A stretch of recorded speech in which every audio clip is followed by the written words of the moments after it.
रहे छै रोड पर भीड़ भाड़ के बेसी कले गे तू उपाय एगो देसी। रहे छै रोड पर भीड़ भाड़ के बेसी कले गे तू उपाय एगो देसी। एगे सही तरीका छै बात एगो जान ले, बात हमर मान ले गे कांवर में घंटी पहन ले। हाँ बात हमर मान ले गे कांवर में घंटी पहन ले। प्रेम से बोल बाबा भूतनाथ की। म्यूजिक बाय राज गोविंद। बोल बम जय श्री, बोल बम जय श्री।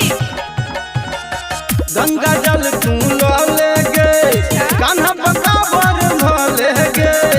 बोल बम बोलत मस्ती में तू डोले चल बाबा नगरिया गे, डोले चल बाबा नगरिया गे।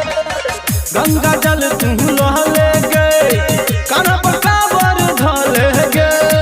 बोल बम बोलत मस्ती में तू डोले चल बाबा नगरिया गे। बाबा के दर्शन के जिद तू ठान ले, बात हमर मान ले गे कांवर में घंटी बन ले।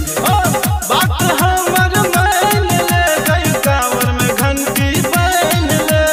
प्रेम से बोलो शिव शंकर भगवान की। म्यूजिक बाय राज गोविंद।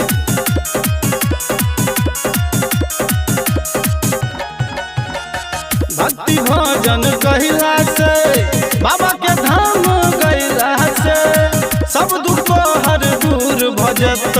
बाबा पर जल चढ़ैला से, बाबा पर जल चढ़ैला से। भक्ति भजन कहिला से बाबा के धाम गैला से सब दुख तो हर दूर भजत। बाबा पर जल चढ़ैला से एगे राकेश रोशन से पैसा तू टाइन ले, बात हमर मान ले गए कांवर में घंटी बन ले। हाँ बात